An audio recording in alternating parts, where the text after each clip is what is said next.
Përshëndetje të nderuar shikues, mirëmbrëma. Ja ku jemi përsëri në podcasti Okult, podcasti i Liris. Ju kujtoj të gjithë atyre që kanë hyrë në kanalin ton dhe ende kanë haruar ta bëjnë subscribe, mos harrojnë të bëjnë subscribe dhe të bëjnë abonent në kanalin ton.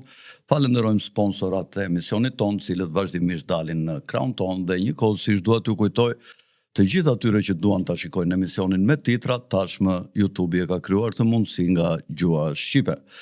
Sot do të bëjmë një bisedë për 100 ditët e qeverisjes së presidentit Trump. Dihet që Amerika është një nga pikat e rëndësishme të botës dhe presidenti Trump sigurisht është një president ndryshe nga shumica e presidentëve të tjerë. Populli amerikan zgjodhi përballë politikave të censurës, përballë politikave të shturjes dhe degenerimit të shoqërisë dhe përballë një presidente ideologjike, kandidate për presidente, bazuar ke ideologjia e majt, ideologjia pothuajse marksiste, zgjodhi presidentin Trump për shumë shkaqe, sepse Amerika kishte një rënje të madhe ekonomike, kishte një sulm nga emigrantët e palikshëm, sidomos në vendet kufitare me Meksikën, dhe për këtë arsye, presidenti Trump duke dhënë garanci që do t'i nxirrte të gjithë emigrantët nga e palikshëm nga Shtetet e Bashkuara, atij dhan vota edhe popujt votues azjatik me origjinë azjatike, me origjinë nga vendet e Amerikës Latine dhe mori një mbështetje të gjerë popullore, por a e ka ruajtur mbas 100 ditëve apo e ka shtuar? Presidenti Trump ka 3 armiq të mëdhenj tashmë, janë këto pollet të cilat janë fiktive shpeshherë dhe gënjejnë, ka median e të majtës, ka dhe partinë demokratike. Ato para se të filloj me Bertin, ato që desha të theksonja unë që i kam nxjerrë nga veprimtaria e eshme e presidentit Trump dhe e shpejtë e tij, janë 143 urdhra ekzekutive, 8 emergjenca kombëtare të shpallura, qindra falje për ata që ishin dënuar më 6 janar, për aktin në Kongres në vitin 1900, kështu 2019 apo 2020 Bertomaf sakso. 21, po, para se Bideni të merrte të vinte atje. Është ajo që quhet Dodge, që ju e dini se çfarë është, ka deportimet që e thashët të emigrantëve të palikshëm, ka një luftë kundër arsimit të lartë ose një ndryshim të politikave të Shtetet Bashkuara për arsimin e lartë, një luftë tregtare, ka atë që quhet ditën e çlirimit, siç e quajti Trumpi për këtë punë, është MAHA ose Make America Health Again, që drejtohet nga Robert Kennedy, i cili u ka shpallur në fakt luftë vaksinave dhe shikon si problem kryesor të shumë sëmundjeve, sidomos të autizmit. Kthimin e marrëveshjeve me Iranin, ka shumë ngrirje grantesh, ka një përballje me Zelenskin që filloi në Shtëpinë e Bardhë dhe vazhdoi edhe në Vatikan, ka atë që quajti gjiri Amerikës, gjirin e Meksikës, dhe sigurisht ka dhe atë që quhet Signalgate, që është një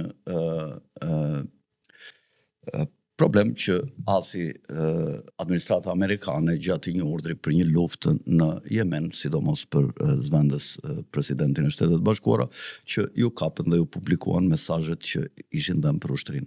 Berto, fjala për ju, si e vlerësoni ju dhe si e shikoni ju aty në Amerikë punën e presidentit Trump? A vazhdon ai të ketë një mbështetje të gjerë popullore, apo është ashtu siç thon mediat, të cilat thonë që ka pasur një mbështetje më pak se gjysmën e votuesve, kur dihet që presidenti Trump ka marrë shumë më tepër se gjysma e votuesve. Fjala për ju, Berti. Të jemi realist, 49% ka marrë, kishte më shumë se Kamala Harris. Trump asnjëherë nuk e kalon 50%. Ky nuk është problem. Trumpi ka atë zemrën e magës, ato polle edhe mund të kenë një të vërtetë, sepse në problemet ekonomike është shpejt për 100 ditë. Për një 78 vjeçar, të gjitha këto janë shumë gjëra. Domethënë 140 urdhra ekzekutiv, 142, por 120 për tyre janë gjykata. Për mua suksesi i Trumpit është një mbyllje e kufirit. Edhe pse ai ka qef të flasin Gjenje 99.99, nuk është, por 95% është bllokuar.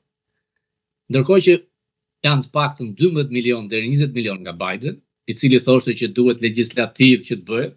Ja kjo, kur ka dëshirë, nuk ka thënë do të nxjerrë të gjithë emigrantët, do të nxjerrë emigrantët me dhëna kriminale, të cilët janë rreth 1 milion vet.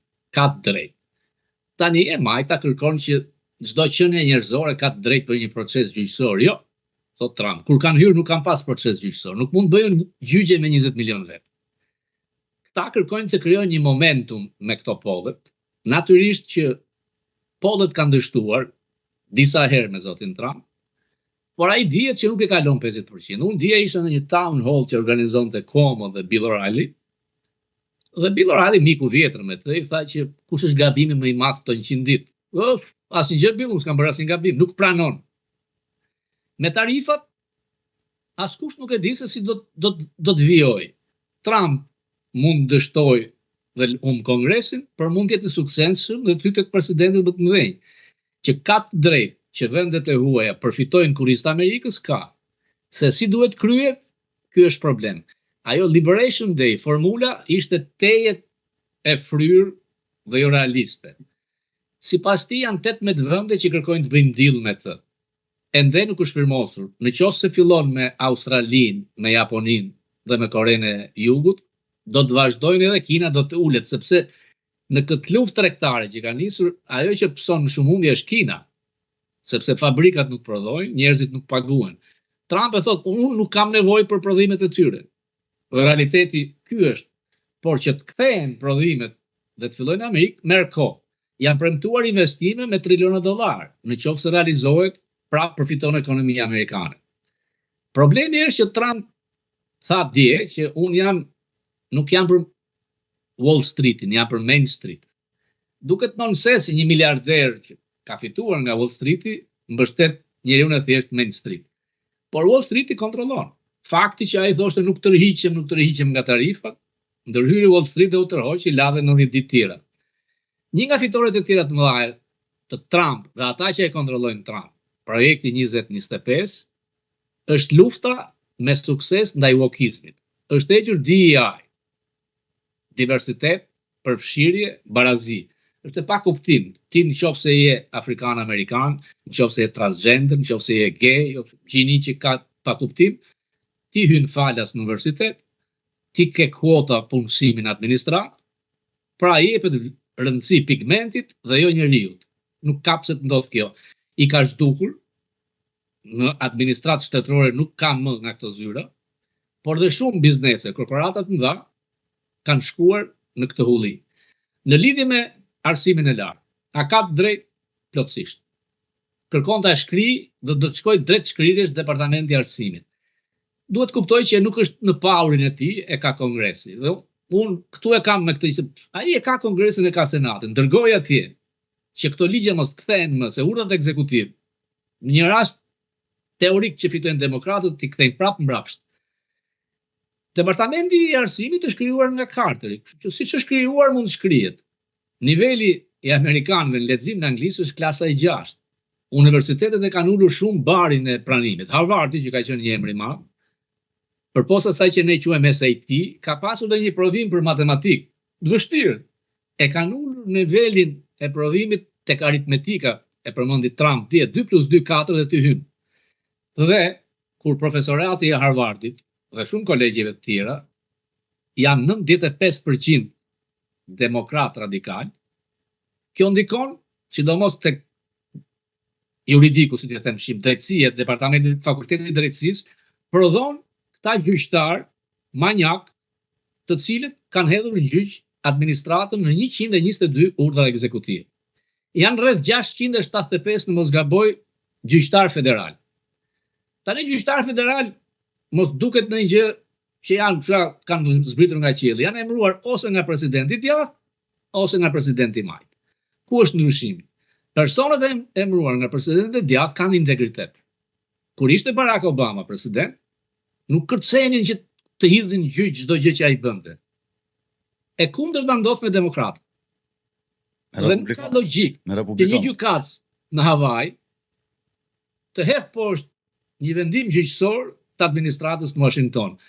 Qëllimin ai e di që nuk e fiton, por duke shkuar në për 3-4 seanca gjyqësore ti e vonon. E pengon. Dhe shenja që u bë fantastike, arrestimi i një gjyqtare lokale, e cila është zgjedhur më votë, sot i është hequr licenca, tregon që ky njeri nuk tërhiqet. Gjykata Supreme, për fatën e madh të amerikanëve, është e djathtë dhe konservatore. Por aty ka nga Reagani, ka nga Bushi, ka dhe nga Trump. Kryetari i gjykatës Supreme nga njëherë tregon shenja për majta, sepse dikush duhet ta mbajë në kontroll Trump, nuk ka asnjë problem. Por Trump mund shkojë si Roosevelti që nuk e pyeti fare gjykatën Supreme. Edhe Rubio dje tha, politikën e jashtme nuk e vendos gjykata, e vendos presidenti. Indirekt Rubio. Edhe këtu ka shumë drejt. Tani këta po orvatën ta quajnë revolucioni Trump. Nuk është revolucioni Trump, është kundër revolucionit Trump. Revolucion bëri e majta. Ishte shumë radikale. E majta u majt peng nga një grup i vogël, janë me kilometra vite larg nga Bill Clintoni që ishte në qendër. Triliona dollar për energjinë e gjelbër, dobësinë e Amerikës, lejimin e Iranit drejt shkuarjes armës bërthamore, në Ukrainë pa një exit game, miliarda dollar. Trump thot 300 miliard, në fakt janë 330, nuk janë pak. 3 vjet paguash rrogat e administratës. A logjika që Amerika paguante të ruaj kufiri i Ukrainës ndërkohë që kufiri vetë ishte i hapur. Pra, tek wokizmi, tek Harvardi, Trump po bën një kundër revolucion për të kthyer në normalitet këtë vend. Ishte a logjike për shembull që Departamenti i Shtetit që jep pasaportat, kemi pasur drejt gjinin mashkull femër. Unë se kuptoj se çfarë idiotësh, si mund të kesh 700 gjini. Kaq ka qenë numri, unë si kuptoj. Ti ke ditën e veteranëve në Amerikë, ne festojmë një ditë. Dita e gejve mërzotri një muaj, kjo është logjike, rrit dhe flamuri gejve në për ambasadën amerikane me muaj të tërë. Rubio dje kam qenë në konferencë shtypi, nga sukseset e departamentit është që Amerika do të ketë një one flag. Vetëm flamurin kombëtar ka drejt. Në të gjithë Kongresin e ka gjunjëzuar, Senatin gjithashtu. Kabinetin nuk e ka me emrat në vend siç kanë qenë më parë, por janë të bindshëm. Këtë radhë kërkonte bindje. Mendoj se i Pentagonit nuk shkon më shumë se qershori, se ka krijuar ato probleme, ka gabuar, Trumpi është duke gjetur dikë. Se dëmton se Pentagoni kushdo që tjetë kontrollohet nga, ka një kupol të kompleksit industrial, por ai vazhdon, nuk mund t'jesh pa përvojën atë post ma. Nuk është një punë që ti gjatë punës trajnohesh. Ja kanë thënë shumë dhe në 50-50 ishte në Senat. Me median, nuk e ka problema, ai kanë poshtur ato, median e majtë. Media e majtë dihet nga shkon. Dhe fitoria e tij është tek CBS-i, që ka pasur emisione më të mirë 60 Minutes, kur ka marrë unë këtu ka qenë me 20 milion. Tani kanë rënë tek 2, 3, 4. I hodhin gjyq për 20 miliard dollar, siç është Trump. Por ka të drejtë, në intervistën që kanë bërë me Kamala Harris, ata ranë brenda. Se mos të kesh intervistë me mua, të japësh një segment vogël çfarë tha papa dje. Dhe kur transmetua emisioni kësishte, ata kishin hequr dhe futur gjëra që dilte mirë. Kompania që është pronare CBS-it i tha, nuk keni për të sharmën Trumpin. Producenti ekzekutiv dha dorëheqjen. Po të fitosh ndaj 60 Minutes, tjerat janë kot. Një nga gazetarët shumë Bill Maher, që ka qenë nga sharsit më të mëdhenj, u thua për darkë, u kthye pozitiv me Trump. Afrikan-Amerikani Smith që ishte dje me Bill O'Reilly kanë filluar. Pra, po e shikojnë këtë si një të mirë për të ruajtur familjen, për të ruajtur kombin. Në Michigan ka një lab madh, dita e Kolombit përsëri. Çan këto idiot liçe, pse do heqësh Kolombin? Tani trit flasësh që thuash Washingtoni ka pasur sklever, Jeffersoni ka pasur sklever, si thuash Fred Sako ka BMW sot. Ko tjetër, tjetër gjëra. Afrikan-Amerikanët nuk mund të thonë që janë keq trajtuar pafundësisht këtë vend. Fillimisht po, skllavërinë së mbështet askush. Por zotrin ti i ke vajti deri në president. Unë jam këtu. Nuk të pengon kush në qoftë se je Afrikan-Amerikan po t'jesh zot. Ben Carson, doktori kirurg i famshëm që ishte kandidat për president dhe plot emra të tjerë. Trump duket që vetëm mund ta haj peshën e vet, asgjë tjetër. Për 100 ditë ka bërë përmbysje shumë të mëdha. Natyrisht nuk i ka thjesht vetëm, me tarifat ka një fiksim. Në qoftë se do të jetë i suksesshëm, i mposh të gjithë.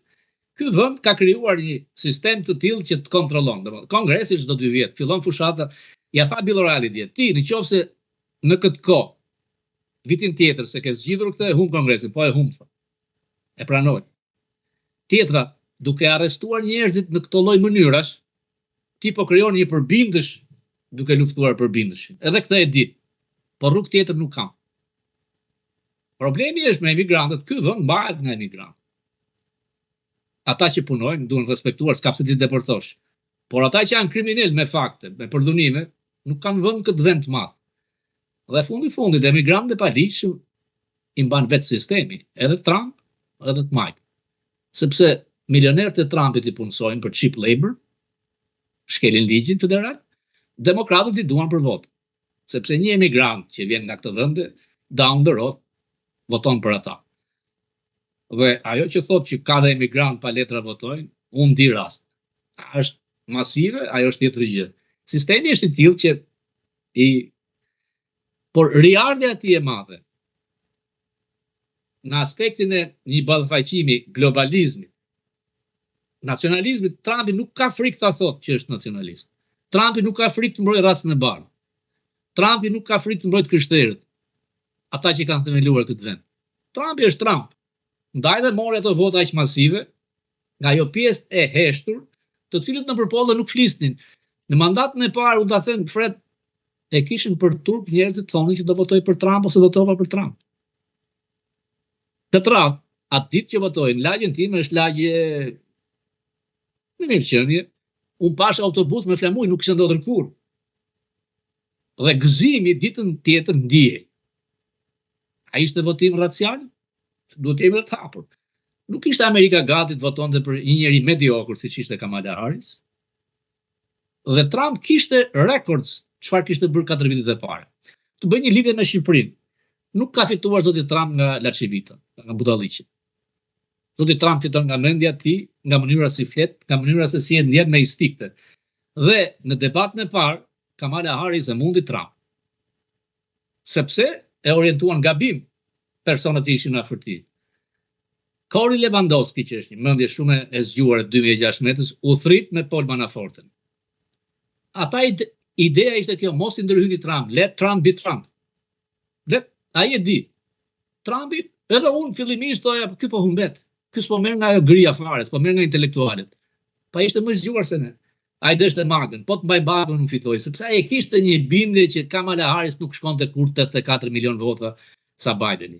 Dhe kjo indirekt provon që te ai 84 milion ka patur edhe sa vota të vjedhura. Nuk po them të vjedhura si në Shqipëri. Në qoftë se do unë ta them se si janë vjedhur.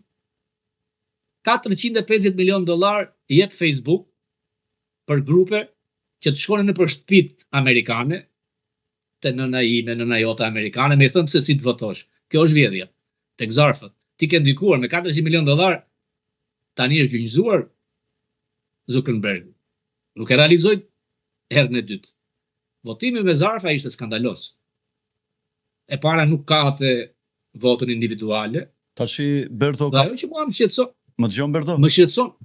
Në shumë vende këtu votohet pa ID. Jo në të gjithë shtetet. Domethënë unë shkoj, your name Robert Papa, e shef, ka një pensionist është atje, firmos, tani mbase firma ime është në sistem. Që të votosh ti duhet të regjistrohesh.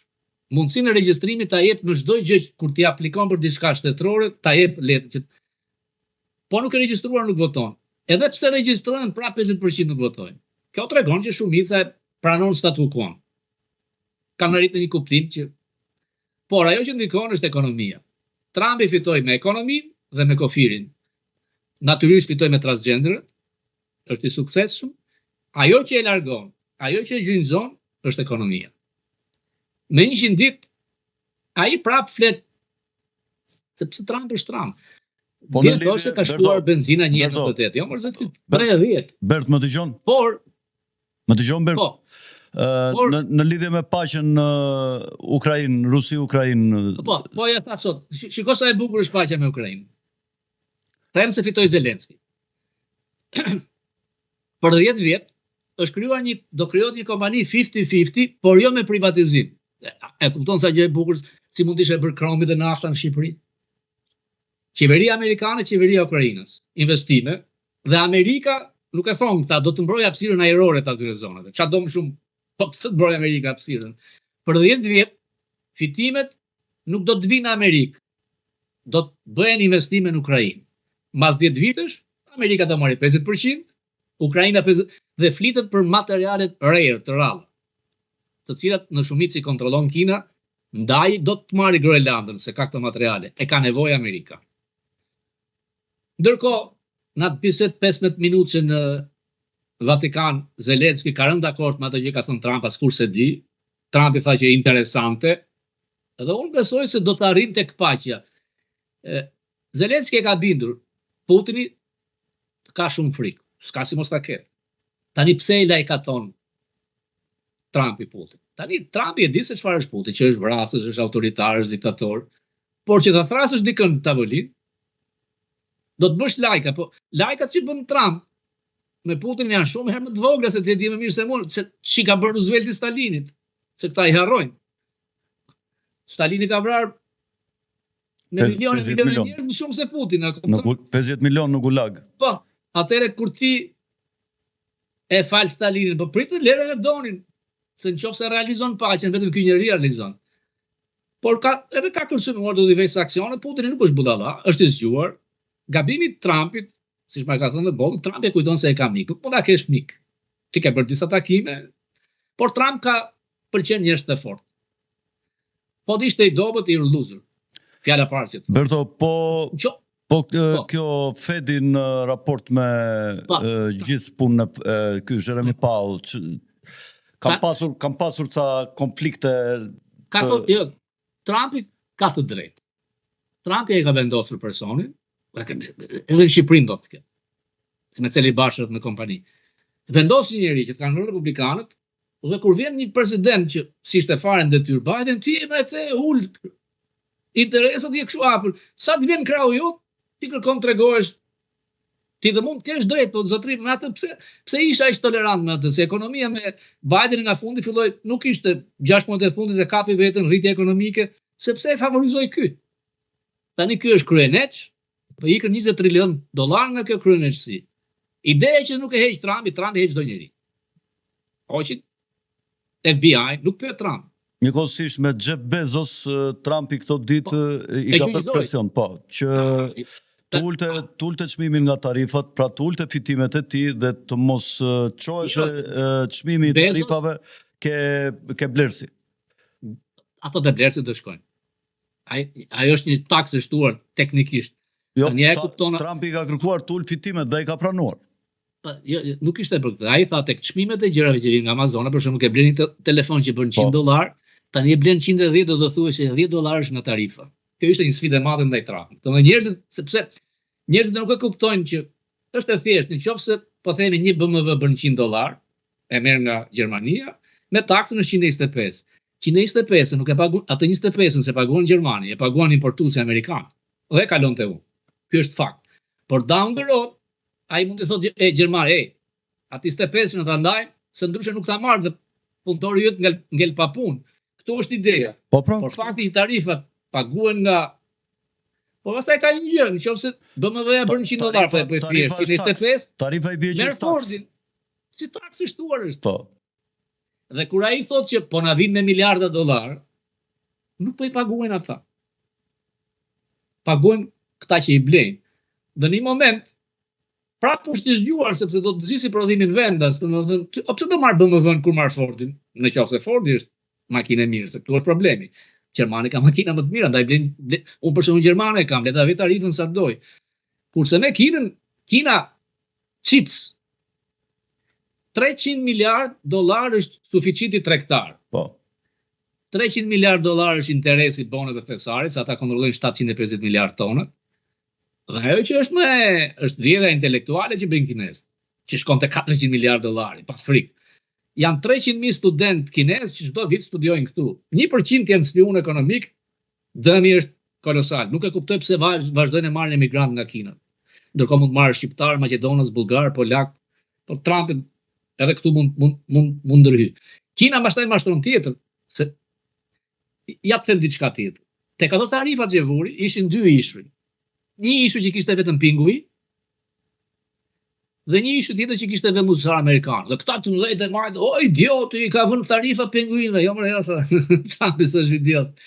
Ai ishulli, po si vura të gjitha, Kina shkon dhe mi dërgon mallrat nga ishull mua pa tarifa.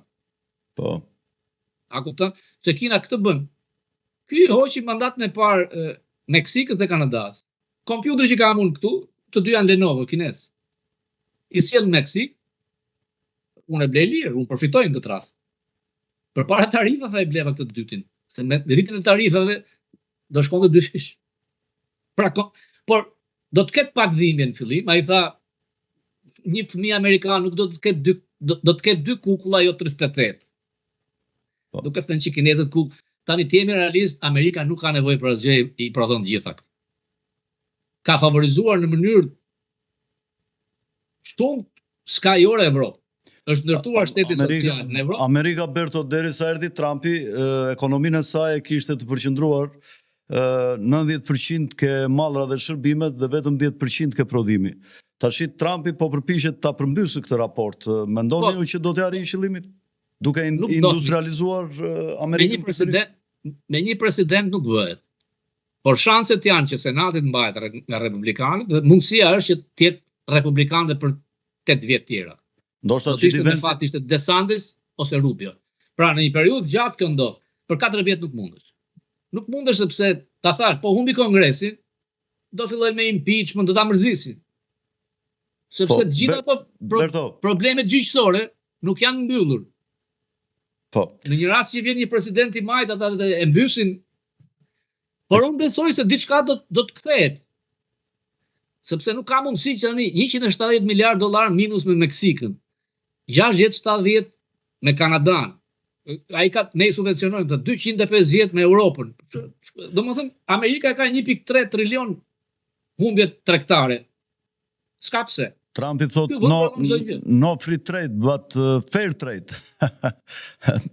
Shiko, që ta bëj reciproke, këta janë të poshtër. Nuk është thjesht, për shembull, Korea nuk ka tarifa me këta. Çfarë bën? Mishi amerikan bën kancer, nuk shitet në Kore. Të njëjtën gjë bën Japonia. Orizit amerikan 180% tarifë. Se tarifa këtë kuptim ka të mbrosh një produkt dobët. Ky nuk po mbron një produkt dobët amerikan. Ky e bën që unë dua të rregulloj balancet. Po e shoh, desha ka një përbuzje ndaj Evropës, sepse çdo arritje të shtetit social evropian e shikon kurriz punëtorit amerikan. Ka drejt. Po, Berto tashi ta ndrojmë çika të temën e bisedës. Këtu në Shqipëri po bën jemi në fushat zgjedhore, për 8-9 ditë janë zgjedhjet. Këte nga opozita flitet poshtë e përpjet ka ca kohë që mbas ardhjes të Lacivitës që mund të hiqet ajo non grata kryeministrit, këtij kryetarit opozitës shqiptare, sepse nuk mund të ketë kuptim që në qoftë se ai fiton një kryeministër të mos ketë mundësi të shkojë në Amerikë dhe të jetë non grata. Ka pasur zëra që është lobuar, është dhënë një shifër që unë mendoj që duhet jetë dhe shumë e madhe, jo aq mund të jetë me letra. Si mendon ti këto pak ditë që kanë mbetur, mund të ketë ndonjë ndryshim në këto vendimet e vjetra që ka pasur Departamenti Amerikan i Shtetit në lidhje me non gratën e doktor Berishës? Dëshira është, por vështirë është. Unë i kam thënë që përpara një vitit me Bolton në emisionin tim. Non gratën, administrata e re teknikisht ka drejta heq. Por paktën Bolton atë kohë, ju nuk jeni në qendrën e rëndësisë politikës amerikane. A jemi ne sot në qendrën e rëndësisë politikës amerikane? Kam frikë se jo. Në një kohë që Departamenti i Shtetit po bën riorganizimin total. Nuk dihet se kush është e zyra non gratës, ka qenë një turk amerikane. Është me act, a do jetë kjo më kjo zyrë? A do të tërhiqen nga non gratat sepse nuk ka dhënë një në një fakt, në një ndikim të madh kjo vendosje e këtyre. Sepse non gratat janë dy gjëra. Dosje e madhe kundër interesave amerikane dhe korrupsion, ka non grata që bëhen për 2 orë. Heq rusi 10 veta në Moskë, të hënin i heqin këta, kur u bër dosja. Po, Berisha mund vi, po, edhe pa ju hequr non grata. Janë të gjitha teknike, siç ka ardhur i madh imitat Frashëri, idhulli juaj dhe imi, me një vizë speciale nga Këshilli i Sigurisë Kombëtare Amerikane. Tani është Berisha imitat Frash? Për mua, për opozitën sot është. Por nëse fiton, as nuk diskutohet, është nonsens. Ajo bie. Ajo dhe mund të ketë rënë. Kupton, Fred? po. Sepse është konfidenciale. Nuk të jap unë përmes atashimit që kam në departament, mua ata më janë përgjigjur gjithmonë, herën e fundit dha no comment si të ta përdor, sepse në faqen zyrtare në internet të Departamentit të Shtetit nuk është publikimi që ka bërë Blinkeni. Tani është hequr për të treguar se diçka po ndryshon, apo janë hequr gjithë ato gjërat e Blinkenit. Është e vështirë ti lexosh edhe në përgjigjet që japin, shpesh më thon off record që s'kam drejt të jap. Por teknikisht kur merret një vendim non grata, përpilohet një raport, është detyrim ligjor për departamentin të bëjë një raport me shkrim me dosjen përkatëse në 3 komisione në Kongres. Berto, Tani mund të jetë me 2 faqe, me 10 faqe dhe mund të ketë shtojcën me materialet klasifikuara që nuk e shikon dot askush. po, Tani, në lidhje me kompaninë lobuse, nuk mendoj se kishte nevojë. Tani kur ke marrë Lasi Vitën dhe Manaforten, nuk ke nevojë të marrësh, ti ke 2 general. Natyrisht ata nuk janë të regjistruar lobist. Bëjnë vetëm fushatë. Dhe ti bësh një pyetje foshnjore që a përfaqëson ti zotin Trump? Si do thosh ti? Ai sponon administrat. Por akses ka pasur se për 2 vjet çdo ditë Trumpi ka kaluar 2-3 orë me të. Mundet ai që të ngrej problemin e Berishës, kjo është problem që është diçka që ai e di. Sipas disa informacioneve që kam unë, është një trilioner shqiptar nga Tropoja, i cili quhet Sait Muja, i cili është personi që ka mbështetur gjithë lobimin për të hequr non gratën zotit Berisha dhe ky është aksioner në minierat e Indisë, por dhe në minierat e zonës Tropojës me Britanikët, Indinë dhe Kinën. Nuk e di, ke dini ti për këtë, për Sait Mujin? Nuk blihet Donald Trump me para. Hiqeni këtë. Në qoftë se ka drejt, po non grata me para u ble. Edhe për të hequr me para do iqet. Po të shkojmë me këtë logjik, ata që kanë paguar për t'ia dhënë prapë paguajnë. Paguajnë shumë se 6 milion, po të jemi me këtë logjik. Logjika ime është kjo që nëse shkon problemi. Ky emri që besoj se ka shkuar problemi. Ky emri që ka shkuar problemi të dhënë. Nuk e përballojnë dot ta, më beso. Ky emri që dashun. Ky emri që dashun nuk e përballojnë dot ta të majtët, po që se është kjo logjik. Pra kush ka më shumë ai fiton. Logjika e këtij është me atë gay Grinell që ka futur djalin që ka nënën çeke Trumpit. Ai është lobingu që është këtej nga krau tjetër. Por vota e zgjidh çdo gjë. Ai me vot bie, pa diskutim më. Mund ketë kthe speciale, duke pasur Laçevitën, duke pasur këtë që ka qenë avokati Trumpit. Se tu kështu funksionon, 6 milion është për 2 vjet, 750.000 për 3 muaj dhe bie kontrata mbas 3 muaj. Ndash fiton, ndash humbet, s'ka kuptim më. Nëse kanë shkel ligjin këtu, merr dhe Amerika me ta. Nuk ka punë spaku atje. Sepse po që puna për tetuar, nuk hetoj spaku as $150.000 të Ramës me Obama që ishte krim federal këtu, as parat e aktivitetit politik Manhattan. Dosja, për shembull e Bashës u vërtetua që ishin para ruse, aty e ka të hapme, nuk mbyllen. Por gjithmonë ka rëndësi kombëtare dhe Rubio këtë thot, politika amerikane tani, gjithë qasin e saj do ta ketë America First dhe interesat kombëtare tona. Çdo gjë. Por USAID që i hoqë ato miliarde dollar. Për shembull çfarë ndodhi me ministrin e Orbanit? Ai kishte të faktuar korrupsionin. Ishin sekuestruar llogarit bankare që kishte këtu. Por është diçka tjetër, nuk qeme non grat departamenti, ishte nga thesari. Pra, është lista e zezë që bëhet nga presidenti, mund të dalësh, mund të hysh, terrorista ka pasur në Maqedoni. Është departamenti i shtetit që është qendrim politik. Dhe kjo e thesarit që bëhet midis departamentit dhe thesarit, por kryesisht në aspektin financiar. Janë oligark, ajo dhe lëviz. Aty ke drejt edhe ta hedhësh në gjyq. Departamentin Amerikan Shtetit nuk e hedh dot në gjyq. Teknikisht, pas ditës të non gratës, më duket se ka pasur 2 javë kohë ta hidhin në gjyq, por në Washington nuk ka njeri të fitojë nga i departamenti. Sepse luajnë me ato e klasifikuar që ti se gjen kurrë, kupton? Problemi është që u bë publike. Këtu është ndikimi i Sorosit për mua. S'kishte pse Blinkeni ta bënte publike. Ai është një veprim që bëhet ndaj janë me dhjetra me qindra politikanë dhe biznesmenë në Shqipëri që janë ngrata këtu. Po si kanë bërë publik, si nuk i bën Anglia. Po. Dhe nëse është për korrupsion, përse nuk ja bën Ramës, o është kryeministër. S'ka kuptim kjo tani. Duhet të jesh i barazvlefshëm nga dy ekranë. Pse nuk bëjnë ngrata Erion Velien? Në Burg është metën për shemb. Unë nuk kam pasur ndonjë simpati për këtë lloj nëngratës. Më mirë është të jenë të hapur siç kanë qenë. O zoti, na kanë dalë haptas 96 departamenti amerikan. Më mirë është mbaj qendrim. Unë e di që departamentet dhe shtëpia e Bardh nuk mbështesin opozitën. Ka ndodhur vetëm me Bushin, me Schröderin haptas. Sepse kështu është protokolli. Por kur Rubio thot që do të largojmë platformën e majt, radikalit në departament, që ka qenë kundra konservatorëve, kjo është një frym që shkon dhe tek ajo partia e vogël e Ishballit, e këtyre djathtëve që kanë një shpresë. Tani që ta përmendi me emër, unë kam pasur fatin që si diplomat të kontaktoj me emra të mëdhenj, me Holbrooke, me Albrightin. Është shumë e vështirë të vish Shqipëria te kjo tavolinë. Duhet ndodhi një gjë siç ndodhi në 97. Tani këta jeni vend i vogël. Por e kam edhe me përse nuk bën lobing Kurti në Kosovë? Kurti dhe ne ekzistojmë nga amerikanët. Nuk duhet prish lidhjet me çdo lloj administrate qoftë. Fundit Kosova nga amerikanët u shlirua. Luftuan UÇK, heq kapelin, pa pra këta s'ka asgjë. Dhe sa më larg tjetë nga Ballkani, Franca, dhe sa më e thellë tjetë Amerika, aq më mirë është për ne. Ka lloj teorish, do largohet nga NATO, do heqi forcat, nuk besoj. Nuk na dëmtoi 4 vitet e para, nuk besoj se do na dëmtoi edhe këtë radhë. Se fundit kam një frazë tjetër nga McCain i madh, që presidenti supervisor është Trump.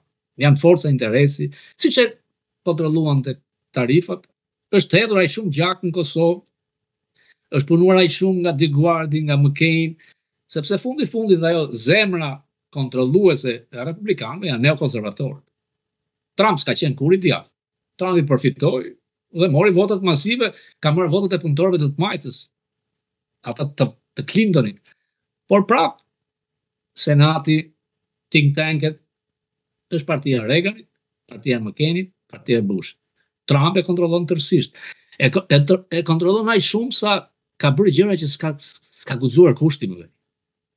Kur u bë konventa, nëse mban mend, nxori Hekurani Sat e palimiskët e partisë si në tribunën e Roxhës. Një ish komunist vjerën e vet. Okej, s'është partia jote. Kërkoi të vendosë sekretare e shtetit Laura Trump, nusën e djalit. Nëse ju mban mend, i bëri deklarimet për gjithë sekretarët, për Rubin vazhdonte nuk e deklaronte. Po. Kur humbi në Senat kryetarin e republikan që nuk ishte njeriu i tij, deklaroi për një herë jam me Rubin. U hoq ajo, ishte nën kryetare e partisë së ekzekutive. Tani ka marrë një emision tek kërkoi ta vinte senatore në Florida, presione të mëdha ndaj DeSantis. DeSantis se pranoi. Këto gjëra si ka bërë asnjë republikan. Shiko, ai dëgjon i biri vet ka emëruar gjysmën e kabinetit. Ka shumë power. Por fatmirësisht për ne nuk është më Kushneri dhe e bija. Por njerëzit që dëgjon më shumë janë Hannity, Bill O'Reilly, Tucker Carlson, i biri. Është një konsumator i madh i Fox i lajmeve. Trumpi nuk le gjë pa parë. Madje edhe këto që thotë ty s'çep njerit të CNN-i, po ti e ke parë thotë. Në dhomat e tij që ri ka 4 ekrane. Kudo. Dhe ka instinkt, një njeri që është miliarder, po që kupton hallet e njeriu të thjesht. Këta tjerët jo, kamalarës jo. Trumpi di se si të preki atje ku njerëzit ai ha McDonald's. Thot Bill O'Reilly, me mua ka qenë me 10 herë ndeshje stadiume. Unë që rasja, tani unë milioner është Bill O'Reilly, po nuk porosit të kaviar më Robert. Birë dhe McDonald's, down the road, në tokë. Kjo është forca e tij. Berto, tashi ishte përfolur shumë që do të hapësh dosja Epstein dhe nga kjo prokuroria e përgjithshme Bondi. Ta them se. Si? Edhe këtë e kam nga Bill O'Reilly. Po ja ta mbaroj pyetjen, ja ta mbaroj. Ndërkohë këto qarqet e majta po bëjnë presion të madh për Bondin, duke i gjetur në biografinë e largët që ka qenë në Irak, në Mosgaboja, ku ka qenë në një nga këto vendet arabe. Dhe përpiqen të thonë që ka qenë kundër interesit të Amerikës veprimtaria e saj atje, nuk e mbaj mend tash se për çfarë akuzojnë këto media të mëdha. Dhe po përpiqen që ta godasin Bondin dhe sepse direkt ke Trumpi duket që këta nuk arrin dot që ta rrëzojnë dhe po përpiqen të rrëzojnë këto mure të tullave që ka rreth rrotull. Dhe në qoftë se bie Bondi, bie edhe Kesh Pateli, pastaj sepse këta janë të dy shumë të lidhur në këtë çështjen Epstein dhe në listën Epstein që do zbulohet. Ndërkohë ka qenë një kompjuter i bashkëpunëtorit të Epsteinit, të cilin e kanë marrë CIA, dhe ata që e kanë para atë laptop, disa prej tyre ose të gjithë kanë vdekur, ata që kanë parë çka ka pasur brenda laptopi.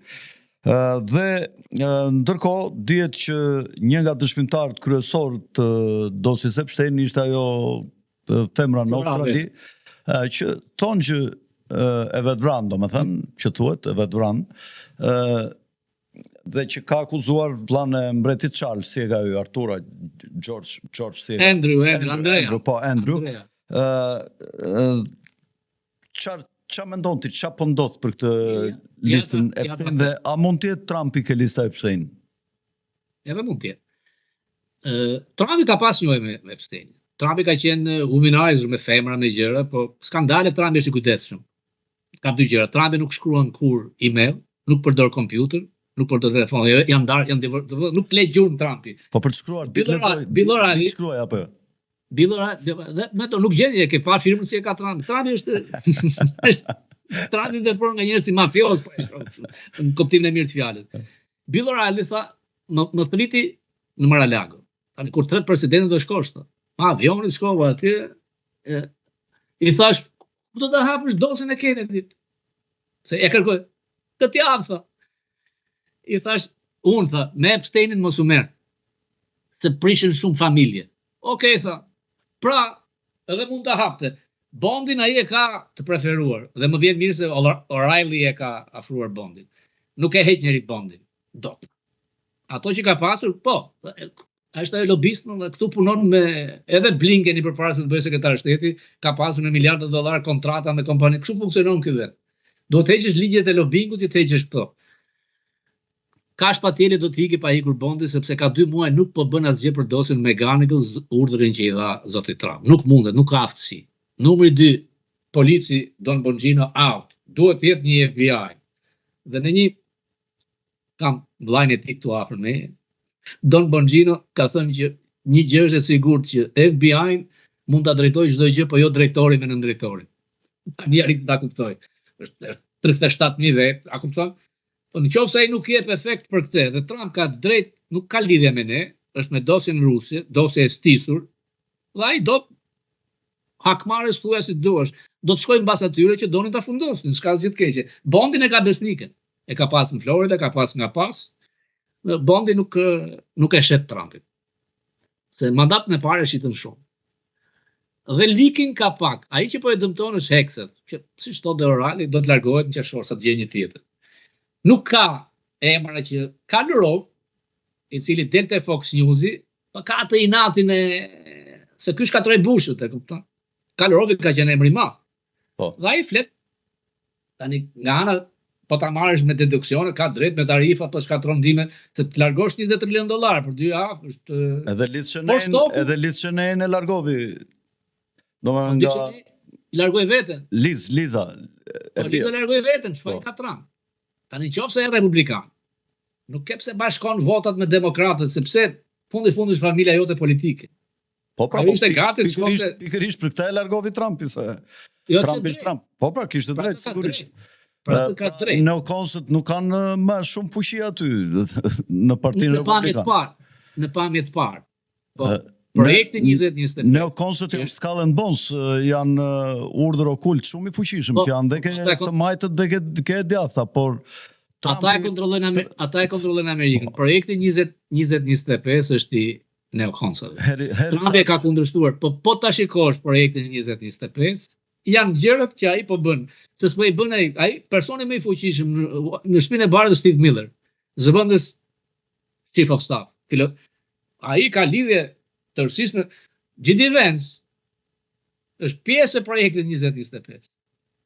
Po. Ata janë neokonsat, nuk i heq dot ata. Ata tani shiko, i thanë një evangelistët janë bërthama këtyre.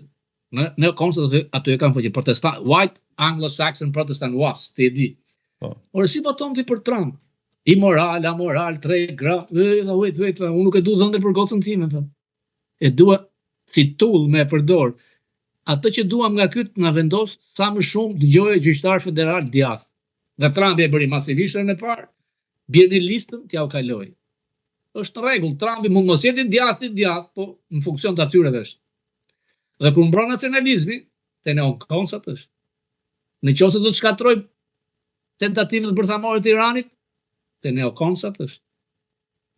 Berto, në qoftë se do të shkatroj Kinën, prap te neokonsat është. Mënyra se si flet pastaj është i tërgjë. Mendon që Trump bisedat për çështjen e uraniumit, pasurimit të uraniumit me Iranin, po i shfrytëzon për të izoluar Kinën nga burimet e naftës së Iranit? Dhe ajo është, shiko, Trumpi e ka këtë, e shikon, Trumpi vetëm asë se kupton, për këta që po them unë, Kina është rreziku i Amerikës, nuk është Rusia. Kina po bëhet përbindësh, dhe Kina nuk se kemi thënë që Deng Xiaoping kopjoi Amerikën, jo, Kina kopjoi Singapurin. Ka zgjedhje Singapuri këtë javë, Fred ka qenë 59 që s'bie nga pushteti i partia dhe është një sukses e kapitalizmit Singapurit. Kina e thot dhe pronari Apple, unë nuk shkoj për cheap labor në Kinë. Mos më keq kuptoni. Unë, ata inxhinierë që më bëjnë punën në Kinë, në Amerikë me zi mbush një dhomë me inxhinier. Në Kinë mbush 3 stadiume. Ajo që 300.000 student kinez vinë këtu. Dhe kthehen. Dhe me diktaturë, me një parti që ata thonë komunizëm, pa të kapitalizëm është bërë. Është një sistem që të arritet madhe ekonomike. Me vetë në një shtatrum, Kinës e pluralizmi, futi një ramizali kinez dhe hikën për leshat. Infrastrukturën e ka komuniste, kurse bazën e ka kapitalist. Sepse është shtet një partjak, kurse ekonomia është kapitaliste, private, ndryshe nga ajo që kishim ne, që ishte shtetërora. Tërësisht, ne u prishëm atëre kush dëshë, tani problemi ku është tani, edhe Kina pas ka korrupsion të madh. Në një publikim të materialeve të klasifikuara nga Borzilok Gabbard, se Borzilok i bie anglisht asaj Tosli, nxori që familja e presidentit Shi, përmes mbesës dhe nipit, $1.1 miliard. Me fakte të CIA-s. Ish kryeministri kinez, se jam mbaj mend emrin, po Xi Lisi i kanë ata, 3.3 miliard. Dhe kjo i çmendi kinezët që nuk filluan telefonatat. Po ky i kërcënoi se këta ti publikojnë. Si rastet i talibanit që i shiste në Trumpin dhe i çoi me WhatsApp foton e shtëpisë. Kam dhe një gjë tjetër që dua ta them nga ato bisedat që kam me Boltonin jashtë kamera. I them, mos na bën më armë bërthamore Putinin larg. Që e Robert, no. Ai e di tha. Le të pyesi Sulejmanin, tha, se sa shpejt e ekzekutojnë. Putini e di fundin. Nuk shkon deri atje, po Putini ka drejt sepse po të jemi realist, këta nuk e mbajtën marrëveshjen që bën, që mos i shkonin tek dyert me natën. Po, ishte një luftë e provokuar, jo e pa provokuar siç e provokuar. Atë është realist. Kishte 10 ditë, madje dhe tani ministri i jashtëm Lavrov këtë tha, arsyeja tha pse të riqemi nga bisedimet e paqes është se po përpiqeni të na zvarritni një lloj siç bë 10 vjet tha. Dhe kjo është arsyeja pse ky Zelenski kërkon 1 muaj armpushim, se kërkon të riarmatoset dhe të vazhdojë luftën. Dhe Putini nuk do që ta lërë sepse kërkon të ruajë avantazhet. Dhe në qoftë se Evropa nuk do ndryj të bëj paqe, atëherë të paktën tani për tani Ukraina do të humbas akoma dhe më shumë territore, do t'i merret gjithë lumi i Dnepër, do t'i merret Odessa. Kanë hikur, janë vrarë 1 milion vet nga dyja palët dhe kanë hikur 28 milion vet. Do ngeli pa mirë, thot Trumpi, do të ngeli without the country, po nuk ka kuptim. Po pa dashje Putini krijoi një komb. Në qoftë se nuk ishte komb Ukraina, tamam, tani me këto të vrarë ata është si Kroacia me Serbinë. Nuk puqen më ato dy kombe. Është urrejtë e madhe, vrasje pa sens, kur 70% janë ortodoks. Unë e kuptoj atë pjesën lart katolike, me Austro-Hungarinë, me Poloninë, dhe aty nuk e ka ngacmuar, ti është realist këtë pjesën poshtë, dhe aty do shkoj. Po kroatët janë i lirë nga raca shumica dhe tokat janë, slavën ata po le. Jo, janë slav. Kroatët kanë gjak i lirë. Po janë slavizuar dhe malizit. Do këshim bajtë, si e bajtë gjyshi me gjyshi jo të gjyun, lere dhe një. Edhe si kur të kënë pas janë asimilu, Sërbë janë mendeli, por me ne janë mirë, sepse janë mishtuar, vrau 300.000 Sërbë konë që ishin në Gjerman, vrau ti të 300.000 kur erdi, i ku puna, unë i kam këtu, Kroatë, sa më shohë shqiptarë, knaqen, edhe ne ndjemi, këtë punë bërja edhe në Ukrajinën, s'kishte pse, por ishte i detyruar. Tani këta bëjtë kalkulimet, Putin e 72 vjeç, sa të vazhdoj. Putini janë 20 republika brenda Rusisë, me një ndryshim që nuk dihet si qiku Bashkimi Sovjetik që u shkërmoq. Por këta kanë këtë, se Tucker Carlsoni, duke sikur janë nuk është janë pro-Rusis, janë e thënë dhe troçme nga këta raca bardh, krishterë, e shikojnë me këtë kuptim. Po. E shikojnë me këtë kuptim. Në fundit evropian janë. Po, janë slavë të dy palët edhe kanë një gjuhë, kanë një fe. Një histori, janë të martuar me njëri tjetrin. Po, janë të martuar, kanë të njëjtën kulturë. Po, për ne, për mua dhe për ty, kanë ngrënë që të dyja palët nuk njohin Kosovën, nësë në kanë dashur si herë. Tani, a e themu këtë publikisht? Nuk e them, po, si është njeh Kosovën, dinë? Ne po të ndihmojmë me deklarata, me gjë, kupton? Rusi mund na kenë ndihmuar deri në 60-ën. Duhet i den përndera të shkollat e gjëra, po slavët nuk na duan.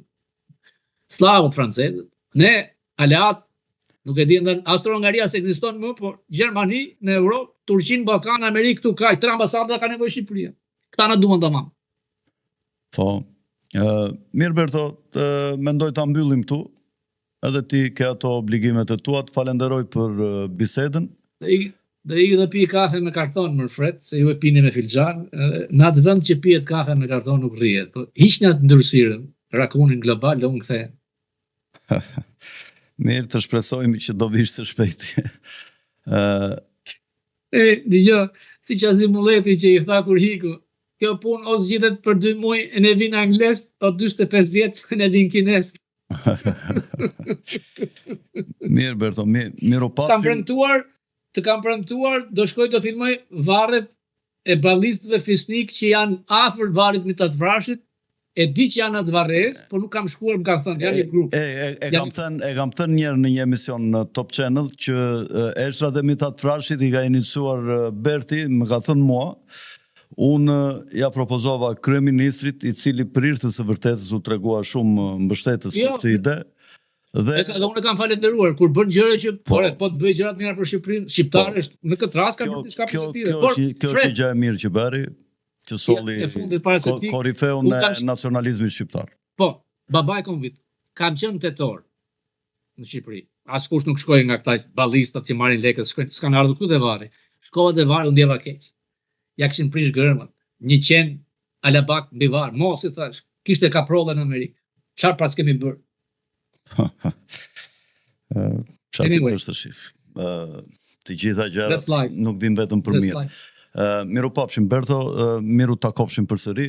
Të nderuar shikues, mos harroni t'i bëni subscribe kanalit ton dhe mos ju ndani podcastit Liris. Natyrisht nuk e kam me ata që janë dy thundrak dhe ata të fortë që komentojnë atje për këto YouTube-et, por e kam me ata që vibrojnë në frekuencat tona të përbashkëta, ata që kanë frekuencat të tjera që nuk kanë frekuencat e Liris dhe nuk janë open mind. të ikin nga ky kanal dhe të shkojnë se ka kanale pa fund, kurse kanale si ky janë të ralla në gjuhën shqip. Nga unë Alfred Sako, natën e mirë dhe miropafshim.